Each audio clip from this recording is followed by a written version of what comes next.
तो आज बंचाईदे दिल्ली कैपिटल को अक्षर पटेल और डेविड मिलर ये दुई जनक लड़ुआ अर्धशतक इनिंग्स दिल्ली कैपिटल निजर सर्वाधिक रन चेस कर आज आईपीएल इतिहास में पंजाब किंग्स विपक्ष में दिल्ली कैपिटल एक कारनामा कर Delhi Capital play off race रु बाहरी जाइए किंतु दिल्लीर अधिनायक अक्षर पटेल निजर सम्मान रक्षापी आज खेलुले पंजाब किंग्स विपक्ष में आज जमी लगे पुराणा अक्षर पटेल पुणी आउ थे लेउटी बड़ बड़ बदली करते मैच रे अधिनायक अक्षर पटेल तो विपराज निगम को बसई देते और अभिषेक पोरेल को मौका देते नीतीश राणा आज बाद पड़ते जगार पुणी आउ थे कमबैक करते David Miller opener Patham Nissanka आज बसी जाते जगार साहिल पारेख को मौका मिलता आ समीर रिजवी जगार जम्मू काश्मीर बॉलर आकिब नबी को मौका मिलता युवा बॉलर माधव तिवारी आसते मैच रे समुदाय 5टाରୁ 6टा बदली करते अधिनायक अक्षर पटेल आ टॉस जीतिकी बॉलिंग नहीं गले पंजाब किंग्स विपक्ष में यह थिला match number 55 IPL 2024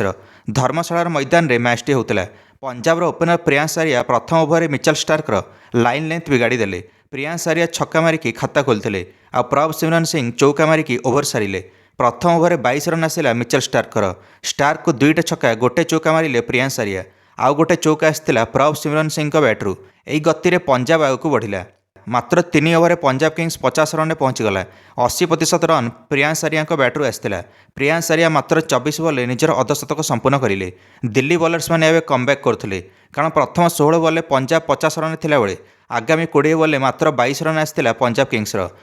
Kings 6 over 72 run थिला पावरप्लेर अंतिम ओवर मात्र 2 रन आसला मुकेश कुमार बढ़िया लाइन लेंथ रे बॉलिंग करते जो थे फसीगले प्रभ सिमरन सिंह आउट होगले 18 रन करके मुकेश कुमार ओवर एणिक कैप्टन श्रेयस आसिक बैक टू बैक 2टा चौका लगेदेले आ निजर खाता खोलिले अन्य आड़े दिल्ली प्रथम मैच खेलुवा माधव तिवारी आज आसिले प्रियांश आर्या को आउट करदे प्रियांश आर्या 33 बॉल 56 रन कर आउट हेले कोपर कनेली आसिले से बाउंड्री लगाई खाता खोलिले तो श्रेयस अय्यर कोपर कनेली ये दुई जन समय नहीं खेलिले धर्मशाला स्टाडियम पहाड़िया अंचल में अच्छी तो हावार गति में बॉल रे गतिविधि नजर आसुला लुंगी एंगेडिंग गोटे बॉल को श्रेयस अय्यर एमती नॉर्मल फ्लिक करदे बॉल सीधा छक्का पड़ेगा किसी जना पड़ानी हठात कौन होगला ना श्रेयस अय्यर जानीपारे ना लुंगी एंगेडी छक्का देखी हठात कि आश्चर्य होगले ये स्टाडियम एमती कौ ओवर बैट्समैन सपक्ष जाऊला तो कौ ओवर बॉलर मान सपक्ष श्रेयस अय्यर अर्धशतक संपन्न कले 33 बॉल तो श्रेयस अय्यर अर्धशतक कलापर भी सेट होते ना अनसेट किसी जना पड़ना गोटे बॉल हठात कि बाउंस होकर श्रेयस अय्यर हाथ में बाजिला तो पिच रे केतବେଳେ कौन होता किसी जना पड़ना श्रेयस अय्यर कोपर कनेली ये दुई जन मिसिकी 180 रन पहुंचाईदे 18 ओवर पंजाब स्कोर को यही समय माधव तिवारी आसिक गोटे धीमा बाउंसर पकड़े आ कोपर कनेली ये चकमा खाईगले आ कोपर कनेली डीप मिड विकेट रे छक्का मारिया जाए कैच आउट हेले कोनेली एणिकी 38 रन कर पाविलियन गले यापर तो मिचेल स्टार्क आसिक बैक टू बैक 2टा विकेट नहीं गले गोटे ओवर मार्कस स्टोइनिस को 1 रन विदा करदे मिचेल स्टार्क और शशांक सिंह तो खाता भी खोली पारे विकेट जावा सत्वे सुयस सेडगे आसिले और सेडगे आसिक गोटे छक्का और 2टा चौका लगेदेले मिचेल स्टार्क को आ पंजाब स्कोर को 203 रन पहुंचाईदे 19 ओवर लुंगी एंगेडी शेष ओवर भेराइटी आनिले आ बॉलिंग रे दमदार बॉलिंग करी पंजाब स्कोर को 210 रन रोकीदेले निर्धारित 20 ओवर 5 विकेट हराई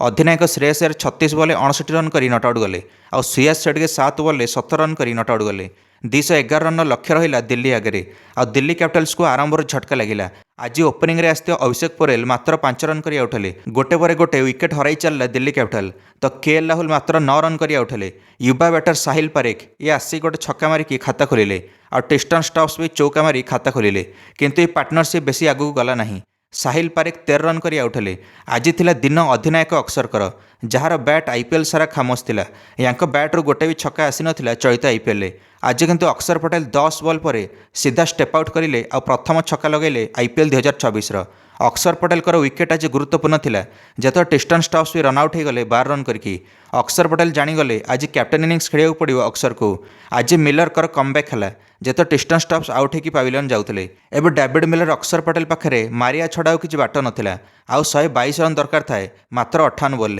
डेविड मिलर अक्षर पटेल द्रुत गति में दिल्ली स्कोर को आगक नेले प्रत्येक ओवर 10 रन काढ़ुते अक्षर पटेल और डेविड मिलर मिसिकी अपेक्षार तापर है अंत अक्षर पटेल आईपीएल 2026 निजर प्रथम अर्धशतक संपन्न कले मात्र 28 बॉल एणिक संकटमोचक साजी गुरुत्वपूर्ण स्थिति आसते अक्षर पटेल मैच रे जो 3टा विकेट पड़ता दिल्ली कैपिटल मार्कस स्टोइनिस को बैक टू बैक 2टा चौका लगाई अर्धशतक संपन्न कले अक्षर स्टोइनिस मुंड खराब होगला गोटे ओवर 3टा चौका खाइले अक्षर पटेल ठारू मार्कस स्टोइनिस यही ओवर किंतु अक्षर पटेल आउट हो गले କିନ୍ତୁ ଅକ୍ଷର ପଟେଲ ନିଜ କାମ କରିକି ଗଲେ। ଷ୍ଟୋଇନିସ୍ ଓଭରଟି ମହଙ୍ଗା ଓଭର ବନେଇ ଗଲେ ଅକ୍ଷର ପଟେଲ। ଦର୍ଶକ ବନ୍ଧୁମାନେ ଆଉ 68 ରନ୍ ଦରକାର ଥାଏ 29 ବଲ୍ରେ। David miller back to back ଗୋଟେ ଚୌକା ଆଉ ଗୋଟେ ଛକା ଲଗେଇ ଦିଲ୍ଲୀର ମୋମେଣ୍ଟମକୁ ଜାରି ରଖିଲେ। ଏବେ ଆଉ 24 ବଲ୍ରେ 53 ରନ୍ ଦରକାର ଥାଏ ମ୍ୟାଚ୍ ଜିତିବା ପାଇଁ। ମିଲର ଥିବା ଯାଏଁ ଜଣାଥିଲା ଦିଲ୍ଲୀ ପୁରା ନିଶ୍ଚିନ୍ତ ଅଛି। ଆଉ 17ତମ ଓଭରରେ ବେନ୍ ଡାର୍ବିଶକୁ 2ଟା ଛକା ଲଗାଇଦେଲେ ଡେଭିଡ୍ ମିଲର ଆଉ ନିଜର ଅର୍ଦ୍ଧଶତକ ସମ୍ପୂର୍ଣ୍ଣ କରିଲେ ସମୁଦାୟ 27ଟା ବଲ୍ରେ। ଏବେ ଆଉ ଗୋଟେ ଛକା ମାରିବାକୁ ଯାଇ ମିଲର ଆଉଟ୍ ହୋଇଗଲେ 51 ରନ୍ କରିକି। ମିଲର ବହୁତ ଆଗକୁ ନେଇ ଆସିଥିଲେ ଦିଲ୍ଲୀକୁ। ଏବେ ୟୁବା ବୋଲର ମାଧବ ତିୱାରୀ ଆସିଲେ ବ୍ୟାଟିଂ ପାଇଁ। ଏବେ 21 ବଲ୍ରେ 41 ରନ୍ ଦରକାର ଥାଏ। ଏଣିକି ମାଧବ ତିୱାରୀ ଆସିକି ଗୋଟେ ଚୌକା ମାରି ଖାତା ଖୋଲିଲେ। 18ତମ ଓଭରରେ ଷ୍ଟୋଇନିସ୍କୁ ଧୋଇଦେଲେ ଆଶୁତୋଷ ଶର୍ମା ଆଉ ମାଧବ ତିୱାରୀ। ପ୍ରଥମେ ତ ଆଶୁତୋଷ ଶର୍ମା ଗୋଟେ ଚୌକା ଆଉ ଛକା ଲଗାଇଦେଲେ ଷ୍ଟୋଇନିସ୍କୁ। ତାପରେ ମାଧବ ତିୱାରୀ ଷ୍ଟ୍ରାଇକ୍ରେ ଆସି ଗୋଟେ ଛକା ଲଗାଇଦେଲେ ଷ୍ଟୋଇନିସ୍କୁ। ସମୁଦାୟ 19 ରନ୍ ଆସିଲା ଏହି ଓଭରରେ। ଏବେ 12 ବଲ୍ରେ 17 ରନ୍ ଦରକାର ଥାଏ। ଆଉ 19 ଓଭରରେ ମାଧବ ତିୱାରୀ ପ୍ରଥମରୁ ଗୋଟେ ଚୌକା ଲଗାଇଦେଲେ ଆଉ ମୋମେଣ୍ଟମଟି ଆରମ୍ଭ କଲେ ଶେଷ ଓଭରଗୁଡ଼ିକର। ଆଶୁତୋଷ ଶର୍ମା ତାପରେ ଗୋଟେ ଛକା ଲଗାଇଲେ ୟଶ ଠାକୁରକୁ। ଏବେ ଆଉ ଗୋଟେ ଛକା ମାନେ ମ୍ୟାଚ୍ ଶେଷ, କାରଣ 7 ବଲ୍ରେ 6 ରନ୍ ବାକି ଥାଏ। କିନ୍ତୁ ଆଶୁତୋଷ ଶର୍ମା ଗ୍ଲାମର ସଟ୍ ମାରିବାକୁ ଯାଇ 24 ରନ୍ କରିକି କ୍ୟାଚ୍ ଆଉଟ୍ ହେଲେ। ଦର୍ଶକ ବନ୍ଧୁମାନେ ତାପରେ ବଲର ଆକିବ ନବୀ ଆସିଲେ ଆଉ ଆକିବ ନବୀ ଆସିକି ଗୋଟେ ଚୌକା ଲଗାଇଦେଲେ। ଏହି ଚୌକାରେ ନୋ ବଲ୍ ଥିଲା ଆଉ ଫ୍ରି ହିଟ୍ରେ ତାପରେ ମୌକା ମିଳିଲା ଆଉ ଗୋଟେ ବଲ୍ ଖେଳିବା ପାଇଁ। ଆଉ ଫ୍ରି ହିଟ୍ରେ ଛକା ଲଗାଇ ମ୍ୟାଚ୍ ଜିତାଇ ଦେଲେ ଆକିବ ନବୀ। ଏଣିକି 3 ୱିକେଟ୍ରେ ଦିଲ୍ଲୀ କ୍ୟାପିଟାଲକୁ। ସମୁଦାୟ ଆଉ 6ଟା ବଲ୍ ବାକି ଥାଉ ଥାଉ ଦିଲ୍ଲୀ କ୍ୟାପିଟାଲ ମ୍ୟାଚ୍ ଜିତିଲା। ପଞ୍ଜାବ ଏହାକୁ ମିଶାଇ ଗତ 4ଟାରୁ 4ଟା ମ୍ୟାଚ୍ରେ ପରାଜୟ ସାମ୍ନା କରିଛି। ତ ପ୍ଲେୟାର ଅଫ୍ ଦି ମ୍ୟାଚ୍ ପାଇଲେ ମାଧବ ତିୱାରୀ, ଯେ 2ଟା ବଡ଼ ୱିକେଟ୍ ନେଲେ ମ୍ୟାଚ୍ରେ। ତ ବ୍ୟାଟିଂରେ ମଧ୍ୟ 8ଟା ବଲ୍ରେ 18 ରନ୍ କରି ନଟ୍ ଆଉଟ୍ ଗଲେ ଆଉ ବଡ଼ ଯୋଗଦାନ ଦେଲେ ଦିଲ୍ଲୀର ବିଜୟର।